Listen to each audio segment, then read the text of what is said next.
Здравейте, българи! В предишното видео ви разказах част от моя живот и попитах дали знаете моето име. Ако все още не сте се досетили, ще ви дам още един опит. С моите войници постигнахме още една голяма победа пред стените на Солун и пленихме Ашот, синът на местния управител.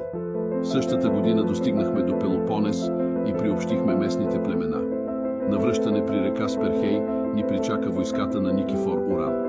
Раниха ме в битката, но по идея на моя син, Гаврил Радомир, се направихме на мъртви на бойното поле и така двамата се спасихме. Аз съм известен и с династичните бракове, които уреждах в полза на държавата.